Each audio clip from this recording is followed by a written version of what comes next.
finish that sentence, you're good? Okay, all right. I'll let Ms. Avery, since there was comments made earlier, no more than 3 minutes, and then we'll wrap up with the council members, and then we will adjourn. Well, I think anybody that knows Your me name and address, please. Michelle Avery, 766 Clear Drive. I think anybody that knows me knows that I'm not someone to be pushed back by intimidation by anyone. And I'm willing to set records straight. And the very first thing I'm going to do is read the email that I sent to the council this morning because it was misrepresented here. Dear council members, Louisiana Revised Statute 2456 limits lobbyist contributions to legislators during legislative sessions. The intent of this law was to limit the influence of special interests on legislators while they vote on issues pertaining to said special interests. The law is also meant to reduce public perceptions that special interests are buying votes or have other undue influence over the legislative process. Such a law would not be entirely workable for a city council that sits year-round. However, it is important that the public feels that its council is not being unduly pressured by special interests. Councilman Kreller recently posted pictures to Facebook of Sassette's attorney attending his campaign fundraiser on April 17th. This was the same night that the P&Z voted on Sassette. Agents of Sassette attending a campaign fundraiser of a councilman who will soon be voting on this development undermines the perceived legitimacy of any vote on this matter. It's a bad look for the city of Mandeville and undermines faith in our city government. I feel that an ordinance restricting campaign contributions by parties having a matter before the council should be considered.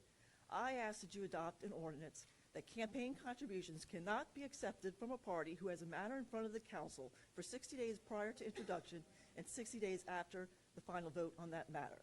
The council rules on campaign contributions should be at least as strict as the legislature. So that was the email that went out this morning or yesterday, and I'm very confident that if something like this went on the ballot, it would pass probably with 60 to 70% of the vote. Because there is a perception out there, a very strong one here in Louisiana, that politicians are being bought.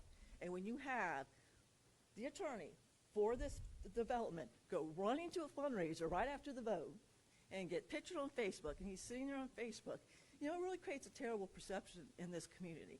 And I think to sit there and try to attack me for the perception that you create, hey, excuse me, they put that, did you? Right.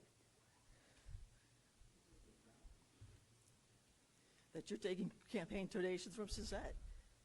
It says bribes. Well, was it? Well, I'm going to do this. Yeah. Well, Hold on. We're not going to debate this evening, okay?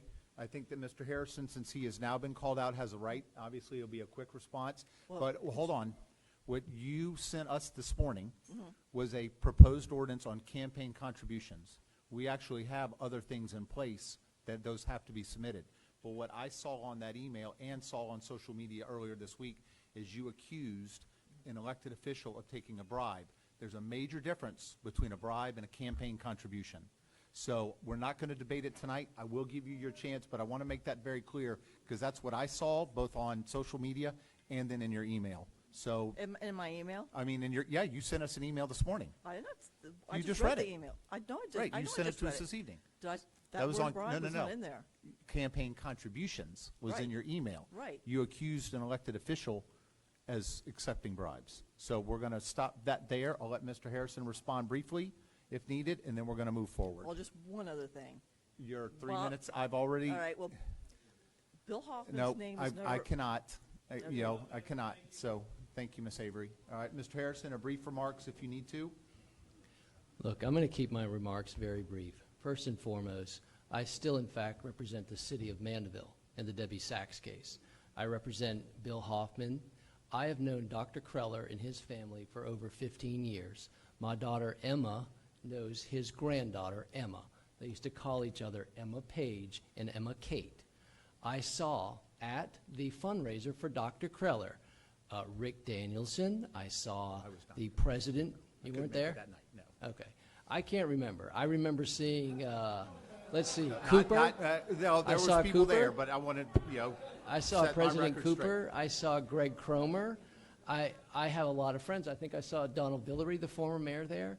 I am active in the community. The fact that I happen to be representing Sault Harbor on this project was just nothing more than a coincidence, okay? I also represent the city, but if someone defames me online, you write it down, you will be sued the next day by my firm. Let's be very clear about that.